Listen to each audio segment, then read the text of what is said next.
From its humble roots as a desert oasis and railway stop, Las Vegas has grown to become a major resort city, known primarily for its casinos, shopping, entertainment and nightlife.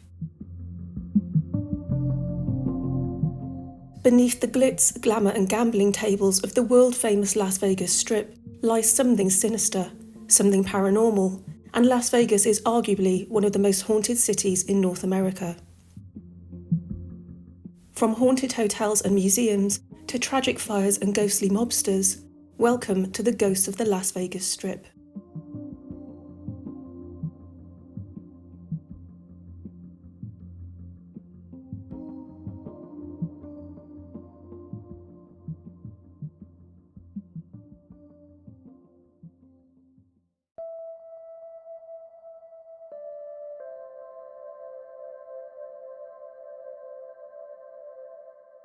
The Horseshoe Las Vegas originally opened as the MGM Grand Hotel and Casino on December 4th, 1973.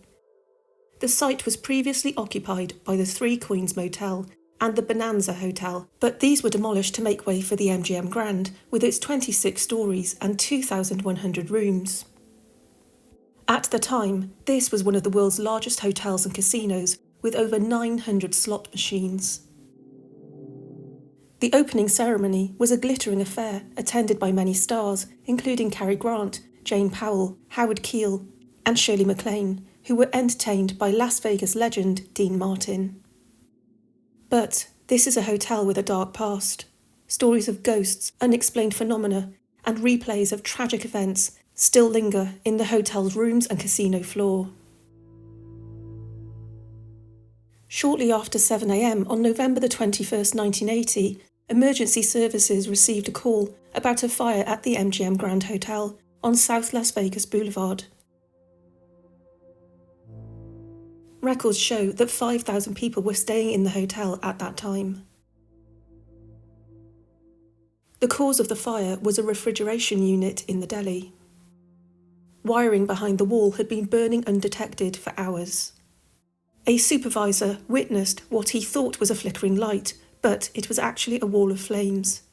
A flash fire moved at 19 feet per second into the casino, and the toxic smoke from the blaze quickly whisked its way into the hotel's air conditioning system. The fire spread to the lobby, where flammable materials including wallpaper, PVC piping, glue and plastic mirrors fueled the fire, culminating in a massive fireball that blew out the main entrance facing the Las Vegas Strip.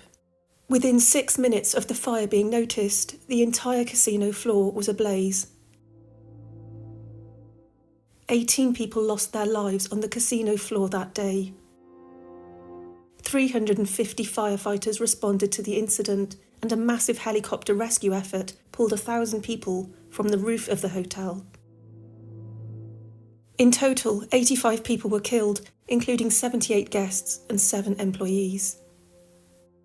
75 died from smoke inhalation and carbon monoxide poisoning. 60 of the victims were found between floors number 19 and 24, where the smoke concentration was the highest. 9 guests were found trapped in elevators, and at least 3 people fell from the building. Over 700 people were injured. Since this tragic day in 1980, a number of guests and employees have witnessed strange occurrences throughout this rebuilt property. Shadowy dark shapes and ghostly figures have been seen moving through the hallways and stairwells, accompanied by the sounds of disembodied cries, screams and coughing. On one occasion, reception received a phone call from a terrified guest who had witnessed a pair of disembodied feet hovering above the floor in her room. Another ghostly manifestation takes place inside the guest rooms on the higher floors. Several guests have reported seeing ghostly figures that appear as solid people lying quietly on the bed as they enter the room. Within moments, the figures have faded away. Are these the apparitions of those who died so tragically in the fire, inhaling the toxic smoke in their last moments? Some housekeeping staff are known to carry rosary beads when servicing these rooms. Other areas of the hotel that are said to be active include the casino floor itself. Shadowy figures with a grainy appearance move quickly past the gambling tables and slots. then disappear suddenly. They do not fade away. Are these the figures of those who perished in the fire? Do they remain where they died, trying to escape the inferno by dashing across the casino floor to safety? Many are convinced the residual energy of those caught in the fire is permanently etched into the casino structure. There are two rather distinct apparitions that haunt the hotel and casino. The first is the ghost of an elderly woman who appears smoking a cigarette and wearing a long floral sundress, perhaps from the 1970s. She is always seen sitting at slot machines, gazing directly ahead of her before her dress morphs into flames and she suddenly vanishes. Accounts from staff who survived the fire may help to explain this lady's presence. Employees evacuating the casino were shocked to see guests who refused to leave the slot machines they were playing, despite being begged to leave. Records show that 7 females perished on the casino floor. The second apparition is that of a little boy who has been witnessed by staff and guests in the hallways of the 23rd floor. Sometimes he appears as a solid figure, around 8 years old, and wearing blue shorts. Some have witnessed the poor lad crying out for his mother. When approached, he simply disappears. 14 people died on this floor, 9 males and 5 females, with the majority of the victims found in the hallway and stairs. Many employees refuse to use the service elevator as they hear crying, shouting and screams in the vicinity. Several employees lost their lives in the elevator during the fire, and it may be that their colleagues today sense the torment of those who lost their lives so unexpectedly on the 21st of November, 1980.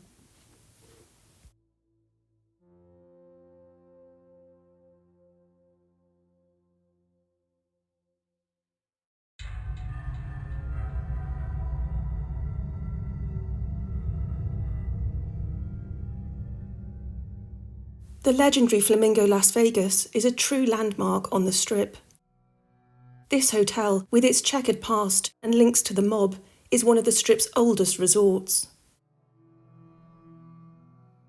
Today, the casino and hotel is owned and operated by Caesars Entertainment. But are the management getting more than they bargained for? Who or what haunts this iconic structure? Is it true the Flamingo is haunted by one of the Strip's most famous ghosts? The Flamingo was originally constructed under Billy Wilkerson, the founder of The Hollywood Reporter, Hollywood's first daily entertainment trade newspaper. Wilkerson had already opened a series of night spots on LA's Sunset Strip, but he had visions of creating a similar Sunset Strip in Las Vegas. In 1945, he purchased the land and was keen to take advantage of the legislation of gambling in the state of Nevada. At this time, there was no Strip as we know it today, just a handful of hotels dotted along Highway 91. But the truth was, Wilkerson couldn't realise his dream alone. The aftermath of World War II drove up the cost of building materials, and as a compulsive gambler himself, Wilkerson bled his bank account dry. New partners were needed, and mobsters Mo Sedway, Gus Greenbaum and Bugsy Siegel were brought in.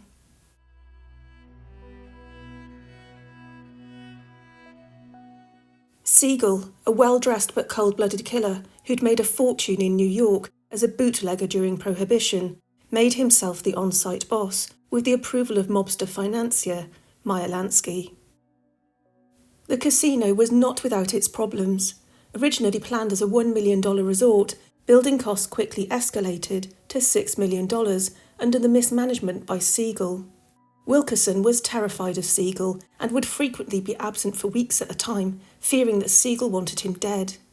The Flamingo Casino opened on December the 26th, 1946, but it was a complete flop. The hotel rooms were still under construction, so gamblers stayed at nearby rival hotels. A-list celebrities including Lucille Ball, Ava Gardner and Veronica Lake were no-shows to the opening night, and the Flamingo lost roughly $500,000 in the first few days. Shortly after opening, Billy Wilkerson was forced out. Despite a series of setbacks, eventually the Flamingo's fortunes began to improve. Publicity was boosted by a string of celebrity visits, including Gary Cooper and Susan Hayward, but Siegel's luck was running out. His actions had created a number of enemies, including the mobsters on the East Coast, who did not see a return on their investments due to the high construction costs. Siegel fell out with his partner, Mo Sedway, and a group of mob investors, headed by Charles Lucky Luciano, decided to meet in Havana to discuss the Flamingo. The finger of blame pointed firmly to Siegel. Not only had he mismanaged much of the construction funds, he'd also stolen some of their money. Meyer Lansky, one of Siegel's oldest friends and a partner on the Flamingo Hotel project, was furious by his friend's deceit, theft and betrayal. To make matters worse for Siegel, Lansky wasn't the only mobster with a grudge against him. Lucky Luciano had loaned money to help build the Flamingo. Convinced the budget had overrun because it had indeed been skimmed, Siegel's days were numbered. On the 20th of June, 1947, Siegel flew to Los Angeles and returned to his rented home in Beverly Hills. That evening, while Siegel sat on his sofa, a contract killer fired shots through the window and hit Siegel several times, including his head, killing him instantly. Within minutes of the death, his partners, Sedway, Greenbaum and Morris Rosen, walked into the Flamingo and announced to the shock of the employees that Siegel was dead and that they were now in charge.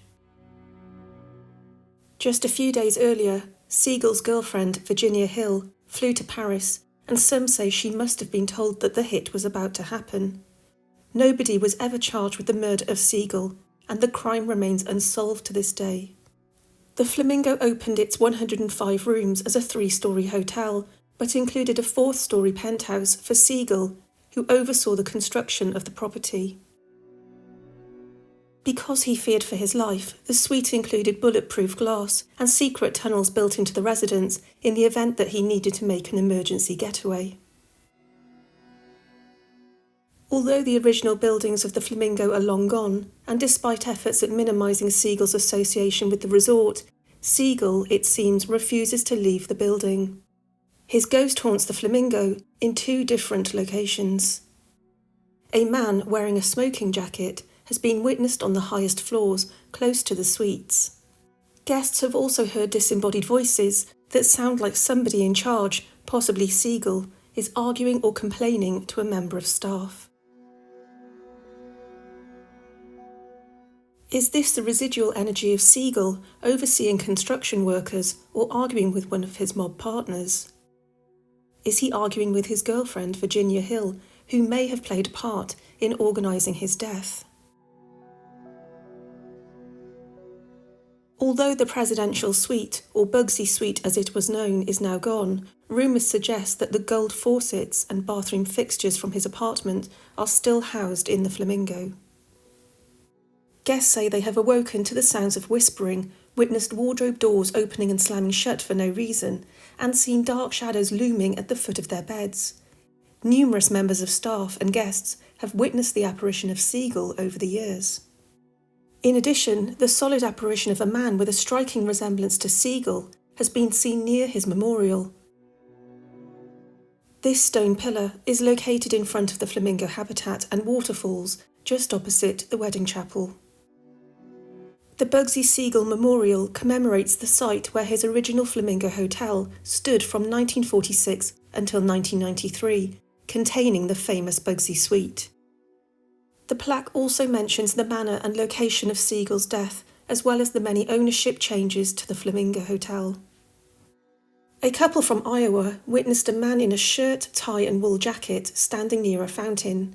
They immediately assumed he was a tour guide in a mob-style costume and felt quite sorry for him wearing such heavy clothes in the intense heat, even though it was 10 o'clock at night. As they stared at the man, they realised the other visitors couldn't see him, and one guest walked right through him. The visitor from Iowa commented that it was the scariest thing she and her husband had ever seen. I don't think the woman even saw him. She was posing for a picture and smiling. I'm sure she didn't see him," is how she recorded the incident. In the late 1990s, a couple on their honeymoon at the Flamingo met up with 2 other couples and sat by the pool one summer evening. They witnessed a man in an old-fashioned burgundy smoking jacket standing near the pool. The figure stared at the women, who all thought it was an odd outfit to wear on a summer's night in Las Vegas. Shortly afterwards, as the men returned from swimming, the bride tried to draw her husband's attention to the mysterious figure, but he'd vanished. The following day, she saw a photograph of Bugsy Siegel when reading about the hotel's history and recognised him as the handsome man with the intense eyes she'd seen wearing the smoking jacket the previous evening. Does Siegel's ghost linger because the Flamingo ultimately brought him to his death? Or possibly because he never lived to see how successful his dream hotel and casino would become? To hear more stories from the staff at the Flamingo, please stay tuned for the Postscript.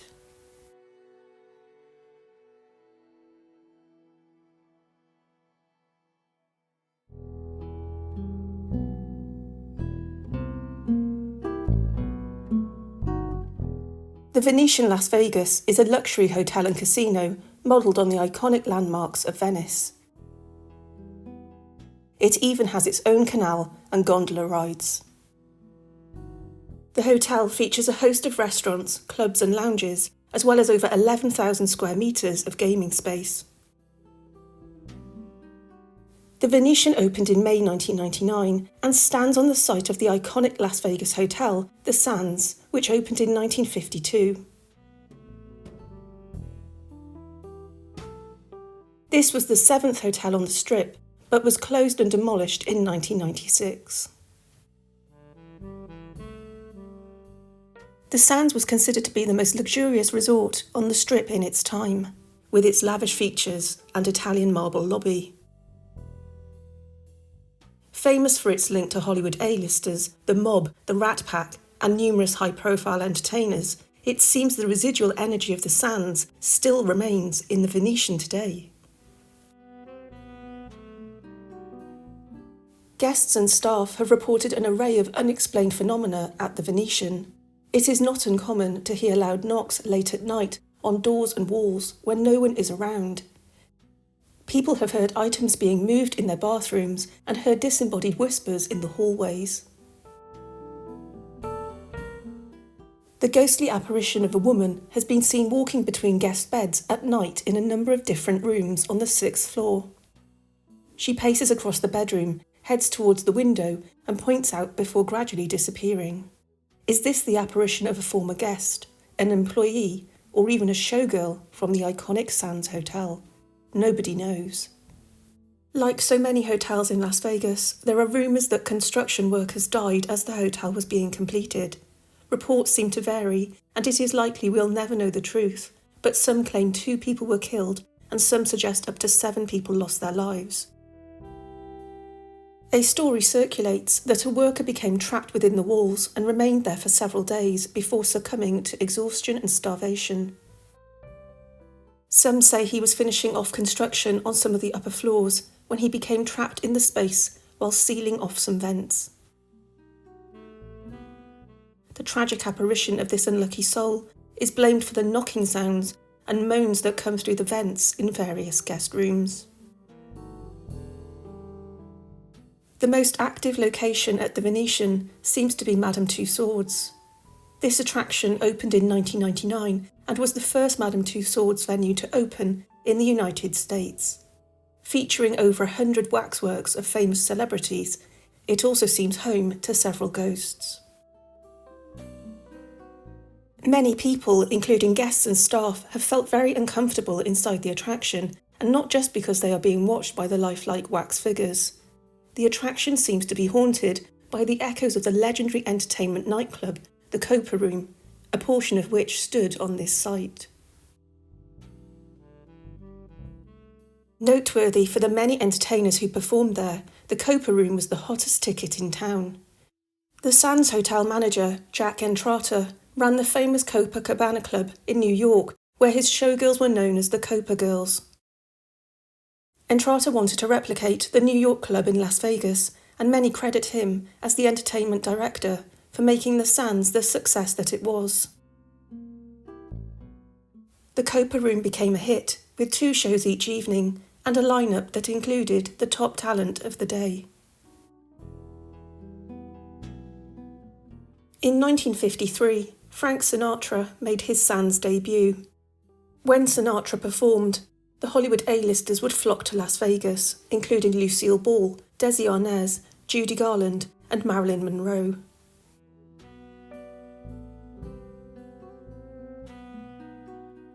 Very quickly, playing the Copa Room became the pinnacle of a performer's career. In 1957, Sammy Davis Jr. made his debut at the Copa Room, as did Dean Martin as a solo act. In 1959, Dean Martin was on stage at the Copa Room when Frank Sinatra joined him. It was a hit, and a reviewer described it as the best show he'd ever seen at the Sands. With the addition of Peter Lawford and Joey Bishop, these 5 men would film Ocean's 11 in the day and appear on the Copa Room stage at night.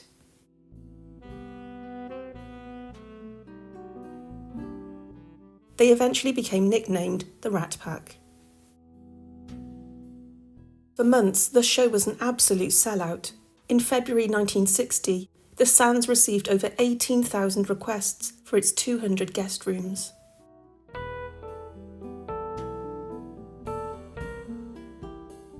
Inside Madame Tussauds, disembodied voices are heard, and the mysterious older figure of a man in overalls has emerged from the restrooms before slowly disappearing. Employees have been tapped on the back of the head by an invisible hand and felt a heavy hand on their shoulder. A man dressed in green trousers and a 1970s-style white shirt has been witnessed ascending the staircase up to the 2nd floor before suddenly disappearing. Is he a guest from the golden days of the Sands? Did he visit the Copa Room or enjoy having a flutter on the casino floor?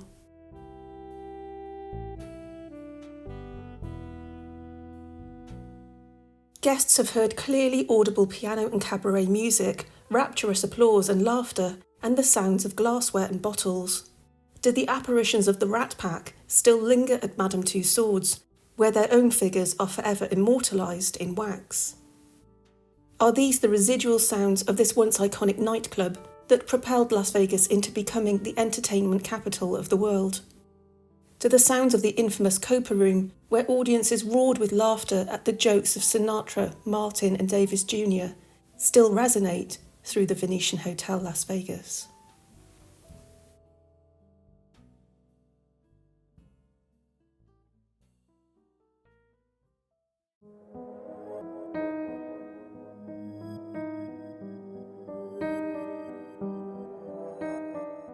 Circus Circus Las Vegas is located on the northern Las Vegas Strip and opened its casino doors in October 1968.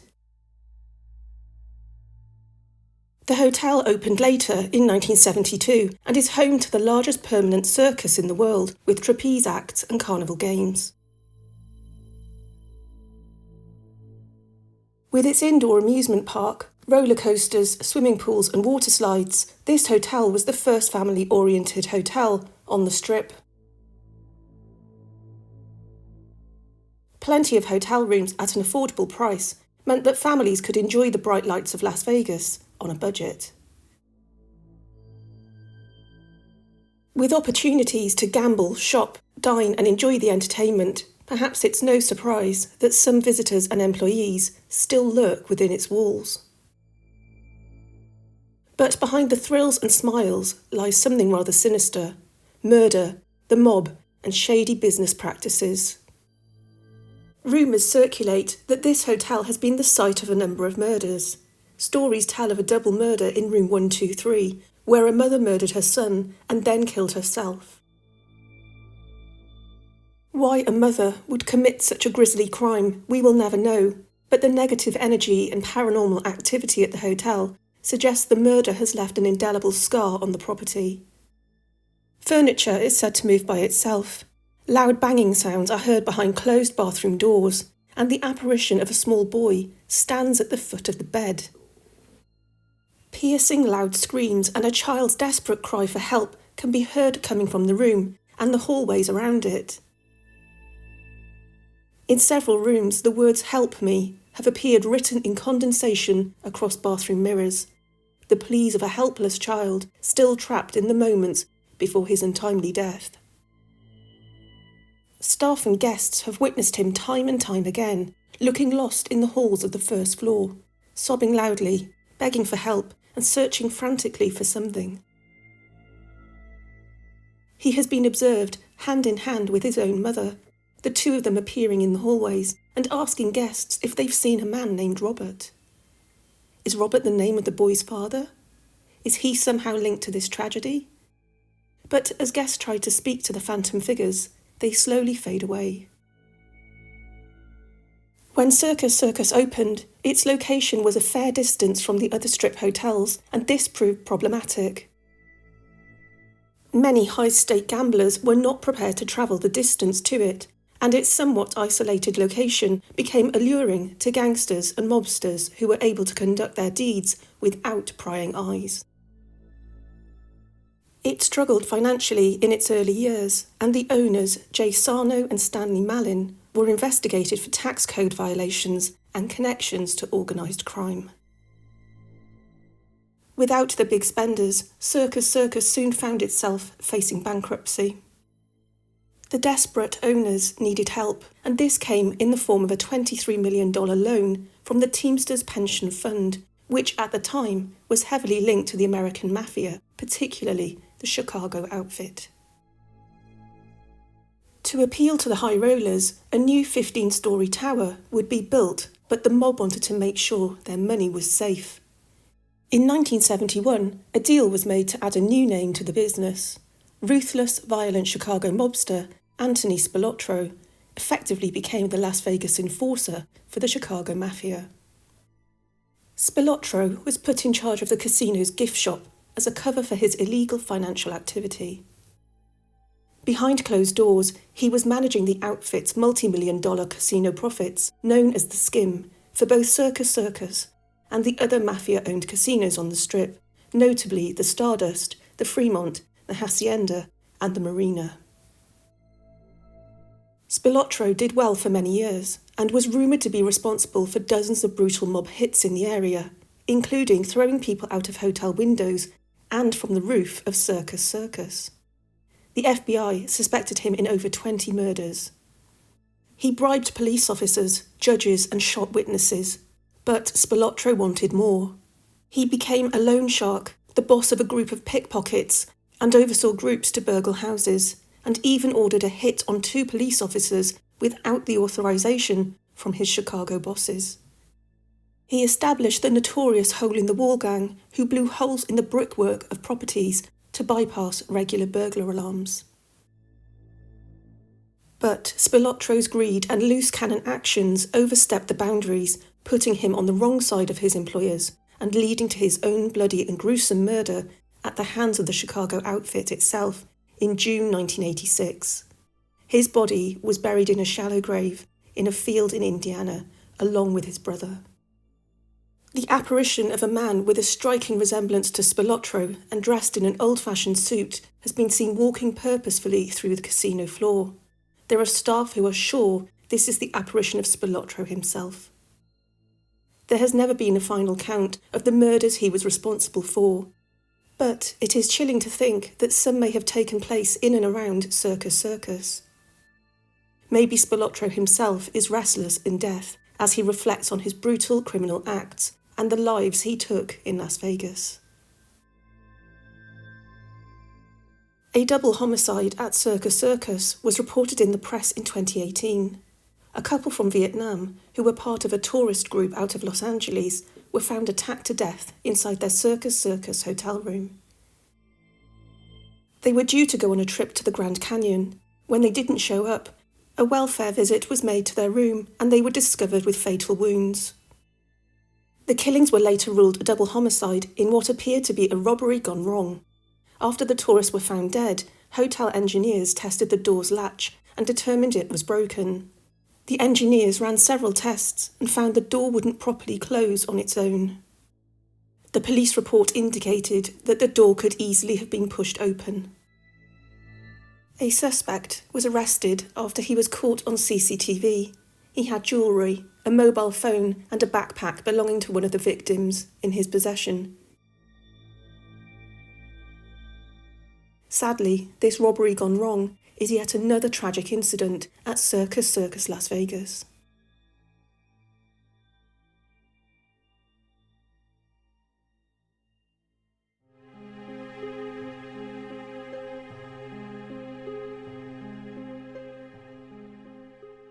Hotel Apache is located at Binion's Gambling Hall at Fremont Street in downtown Las Vegas. It was opened in 1932 by the Silvani family, who came to Las Vegas as a cement supplier for the Hoover Dam. The family recognised that the contractors needed a place to get away from the heat and the hard work of this mammoth construction project in the desert, and Hotel Apache was the first hotel in Las Vegas to have air conditioning. But this hotel, with its 81 rooms, has a reputation for being one of the most haunted hotels in Las Vegas. In 1951, the hotel and casino was bought by the notorious American career criminal Benny Binion, and the apparition of Binion and his wife Teddy Jane are said to haunt the rooms above the casino floor. The apparition of Teddy Jane is also said to be responsible for strange activity in the casino's cashier's cage, where she worked for many years and kept the books. Binion had a formidable reputation. His criminal career began at 18, when he became part of a Prohibition moonshine outfit. In 1931, he was convicted of shooting and killing a rival gang member named Frank Boulding, but his attorney argued that he did this in self-defence. The court was told Boulding threatened Binion with a knife, but this was not true. Binion's quick-draw pistol skills led to the nickname the Cowboy. Binion went on to establish illegal gambling operations in Dallas-Fort Worth in Texas. In 1936, he shot and killed a gambling rival in a turf war in Dallas, and yet again Binion got off lightly, arguing it was self-defence. A long-running feud with a gambling rival, Herbert Noble, nicknamed the Cat, who double-crossed Binion a number of times, led to Binion posting a reward on Noble's life. Binion tried to have Noble killed 11 times, and Noble's wife ended up being killed in a car bomb intended for Herbert. Noble was so outraged by this, he planned to fly his private plane to Las Vegas and bomb Binion's house, but the plot was intercepted. However, in 1951, as Noble drove up to his mailbox, it exploded and killed Noble instantly.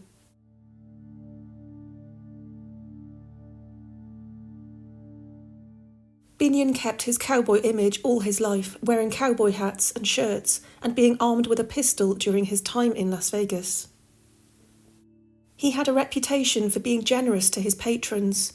He offered limousine rides, complimentary drinks for gamblers, a $2 steak special, and replaced the sawdust floor with luxurious carpet. Hotel Apache is not afraid of its haunted reputation. Staff have collected paranormal encounters as told by guests, such as the child's laughter heard next to room 246, the unwelcoming and mischievous spirit in room 263, or the terrifying poltergeist who causes chaos in room 373.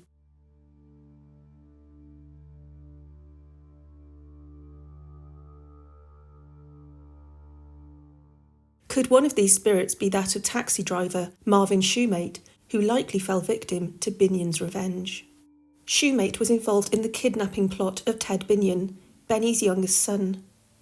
Ted, who was regarded as Binion's favourite, became the victim of a scheme devised by two taxi drivers looking for a significant ransom. Shoemate was one of the drivers, and his unnamed accomplice tipped Benny off. Shoemate's body was discovered by a couple at the base of Sunrise Mountain, with 2 shotgun wounds, one in the chest and one in the head. The murder in December 1967 was never officially solved, but many are convinced it was on Binion's orders. Security guards patrolling the hotel during renovations would hear a man and woman arguing behind a closed bedroom door, despite the hotel being completely empty. Shadowy figures have been seen on the staircases, and guests have felt an unseen figure brush past them rather suddenly. Pictures in heavy frames have been known to fall off the wall in the night, and guests have fled in terror. In room 279, a member of housekeeping mopped the bathroom floor and then went to change the bed. When she looked in the bathroom again, there were prominent footprints on the floor she'd just cleaned.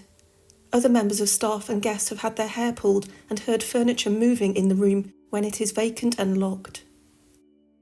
Televisions and radios come on when unplugged, and the sound of vintage big band music blares out in the middle of the night. Staff and guests have reported seeing solid figures walk out of a wall on the left side of the corridor and walk through the opposite wall on the right. People have heard doors slamming in empty rooms and the sounds of guests trying to open the windows even though they are sealed shut. Guests have found objects in their room to have been moved, and one guest reported having her smartphone thrown across the room at her from a flat surface. Kitchen staff have reported extreme cold spots and believe a walk-in fridge is said to harbour a demonic entity. Some staff refuse to set foot in there, and others have quit with no plausible explanation. Staff have felt physically pushed into equipment and even received burns from losing their balance.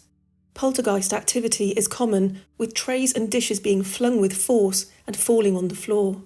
Staff have been told to get out by a menacing voice. The hotel was built over 3 floors, but there is a secret penthouse on the 4th floor that is hidden away. This room is known as Room 400, and many guests have reported paranormal activity in this secluded space. Celebrities including Clark Gable, Humphrey Bogart and Lucille Ball would use this room to maintain their privacy away from the other guests.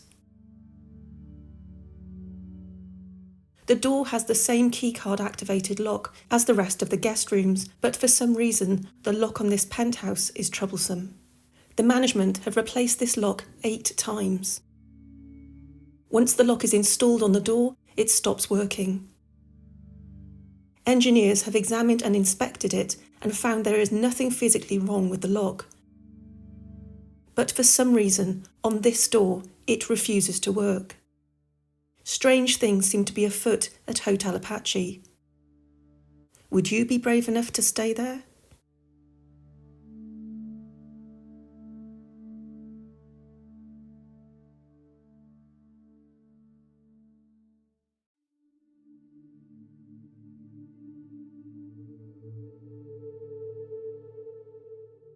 I hope you enjoyed these stories from the Las Vegas Strip and what a haunted place Las Vegas seems to be. There are so many stories from Las Vegas as an area, as well as some other locations in the state of Nevada. Let me know in the comments if you'd like me to cover some more stories from the region in the future.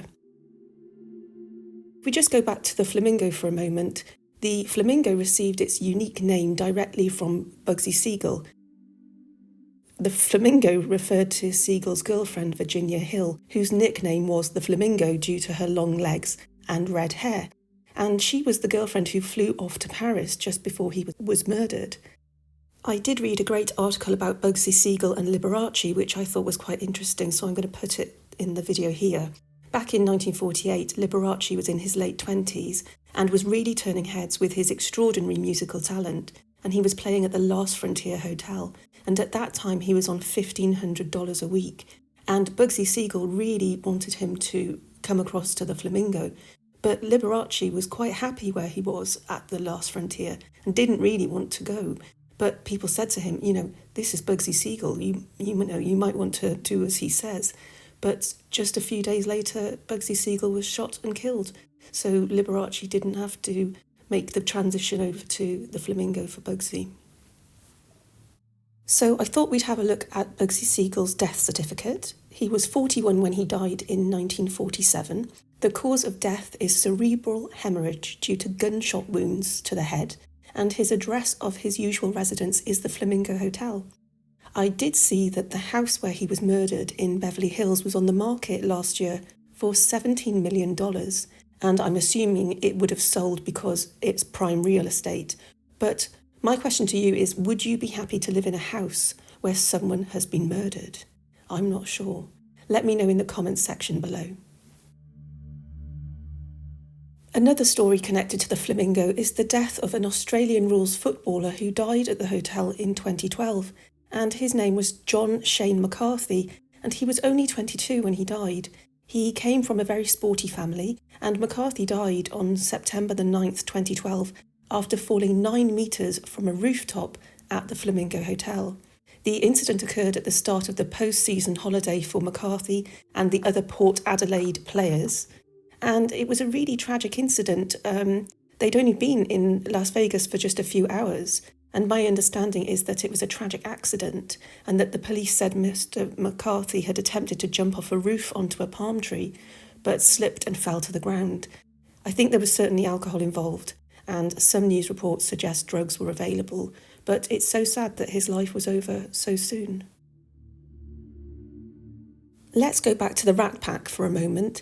You may or may not know about Frank Sinatra's complete meltdown in 1967. So this happened at the Sands and led to Sinatra ending his contract with the hotel and moving over to Caesar's Palace instead. So Howard Hughes back in the day wanted to marry Ava Gardner, but she went and married Frank Sinatra in 1951, and apparently Hughes was upset over this. Even though Ava Gardner and Frank Sinatra divorced in 1957, some speculate that there was some tension between Hughes and Sinatra. So in the 1960s, Howard Hughes went on a massive spending spree in Las Vegas, and he bought the Sands, the Frontier, the Silver Slipper, Castaways, the Landmark Hotel and Harold's Club in Reno. And Hughes became the biggest employer in the state and did much to drive the mafia out of the city. One of the first things he did was cancel Frank Sinatra's credit, and Frank went absolutely mad. He was furious. Apparently he jumped onto a gambling table and began screaming. Then he threw a chair at the casino manager, who responded by punching Frank Sinatra in the face, causing him to lose 2 teeth. And then Frank Sinatra decided to exit the casino by driving a golf buggy through the window. And that is Frank Sinatra's meltdown. And after this incident, Sinatra was finished with the Sands. And can you imagine witnessing that incident? What a drama queen. I read that the golden age of the Rat Pack pretty much ended when Kennedy was shot. The mood in the country changed quite a bit, and Dean Martin went to the Riviera, Sinatra went to Caesar's Palace, and the Copa Room basically began to decline in popularity. And then when the Mirage opened in 1989, it was revolutionary. It was a mega resort with 3,000 rooms, and the likes of the Sands, which initially opened with 200 rooms and then expanded to 715 rooms, just couldn't compete with these new mega resorts, and the building boom of the 90s began. The building is still continuing to this day, and I read recently that the Tropicana has closed and is due to be imploded in the autumn of 2024 to make way for a new baseball stadium and a Bally's hotel. So I think Las Vegas is one of those places, it's always changing, it's always growing, and it is probably unrecognisable to many people who have been there in the past.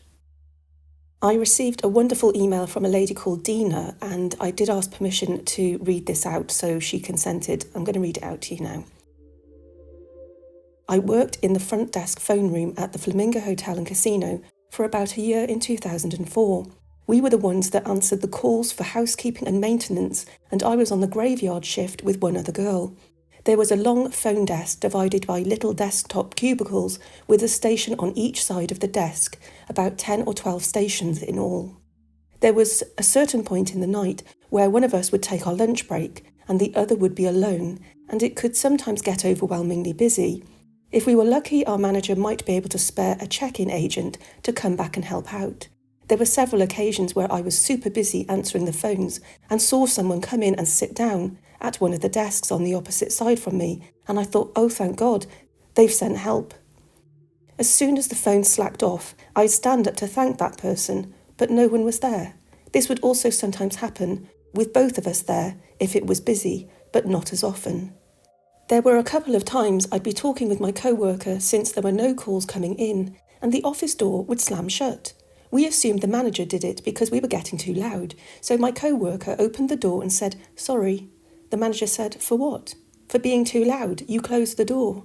The manager said, "I didn't close the door. I thought you guys did." And apparently that had happened on other shifts as well. One of the girls that got off work around the time I started had an experience that really freaked her out one night. To get to the employee parking garage, you had to walk past an old payroll office which had big picture windows like a bank teller or ticket booth, and she noticed a cleaning lady in there vacuuming. She realised the uniform looked like an old style and she didn't actually hear the vacuum, so she looked up and directly at the woman and she disappeared into thin air. She always ran past the office and refused to look at it after that. Goodness, that sounds quite scary. Of course, I'm sure you know the Flamingo was built by the gangster Bugsy Siegel. Well, back when I was there, we had a housekeeping inspector named Miss Daisy who had worked there ever since the hotel had opened. She was basically kept on as a kindness because everyone knew she was the sort of person who would lack purpose if she were forced to retire and die shortly afterwards. Most of the other staff did her work for her and let her do what she could manage. However, I mention Miss Daisy because she saw Mr. Siegel, as she called him, he hated to be called Bugsy, quite regularly when she worked. I figured no one would know better than her since she knew him in life. And I just want to say a massive thank you to Dina for taking the time to share those brilliant stories and experiences and for contacting me. That was ever so kind of you. Thank you.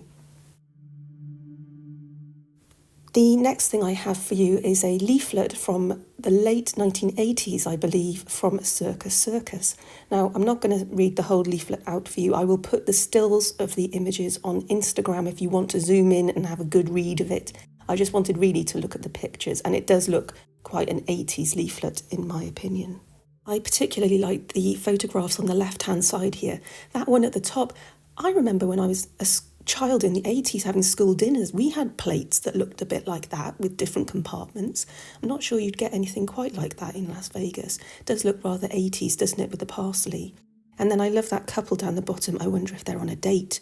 And she's got huge hair and he looks quite 80s, I suppose. But it's a great leaflet, and I love the pictures of the circus acts as well. Catch our acts under the big top. And then on that right-hand side, win this car. I wonder if anybody ever did actually win a car, or whether it was just a way of selling tickets, but no car was involved. Have you ever stayed at Circus Circus? I wonder if it's a hotel that you've visited in the past. This is a British Airways menu from 1998, from London across to the United States. It may have been from Las Vegas, I'm not absolutely sure.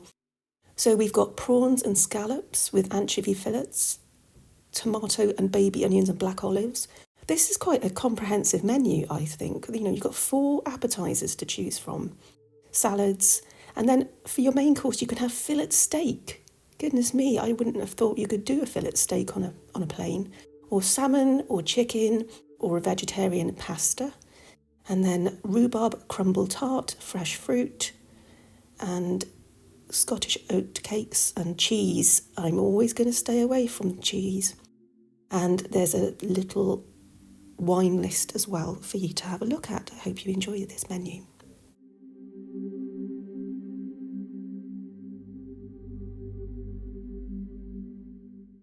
And then I've just got one little postcard from 1971, when I should imagine the strip looked rather different to how it does today.